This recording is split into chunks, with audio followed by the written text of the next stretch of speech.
మండిపోతున్నాయి వదినా. మంట భరించలేకపోతున్నాను, కళ్ళు తెరవలేకపోతున్నాను.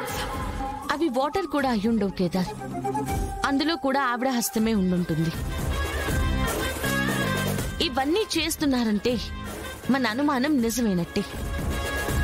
అత్తయ్య గారికి శ్రీవల్లి జన్మ రహస్యం క్లియర్ గా తెలుసు.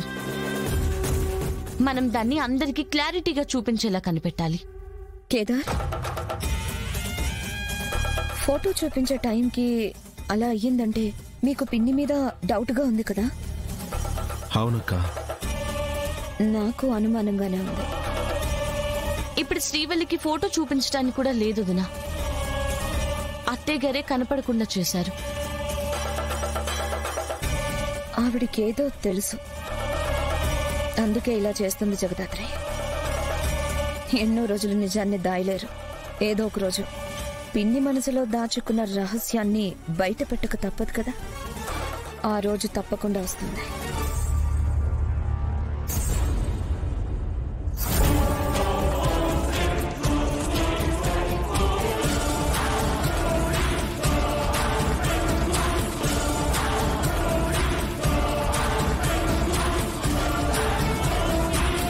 ఏంటదినా?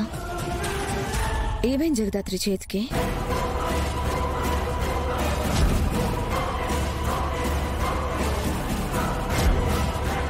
చెడి కౌశిక్ గారు మీరా? ఏం కాలేదు కదా? చిన్న దెబ్బలేండి, ఏం కాదు. అది స్కూల్లో ఒక బాబు ఆడుకుంటూ పడబోతే పట్టుకున్నాను వదినా. అప్పుడు నేను పడిపోబోయాను, అలా దెబ్బ తగిలేసింది. అవునా? అవును వదినా. నాకు తెలిసిన ఫ్రెండ్ కి కూడా ఒక బాబుని కాపాడబోయి సేమ్ చోట దెబ్బ తగిలింది. ఓ అవునా వదినా? ఇద్దరికి ఒకే చోట తగలడం సాధ్యమవుతుందా? దాన్ని కోఇన్సిడెన్స్ అంటారు కదా. కోఇన్సిడెంటా? ఎందుకు వదినా అలా అడుగుతున్నారు? ఏంలే జగదాత్రి,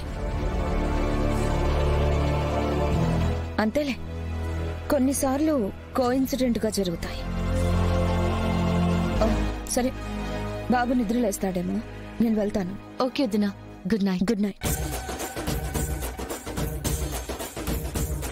అక్కకి నువ్వే జేడి అని డౌట్ వచ్చినట్టు అనిపిస్తుంది దాత్రి. నాకు కూడా అదే అనిపిస్తుంది.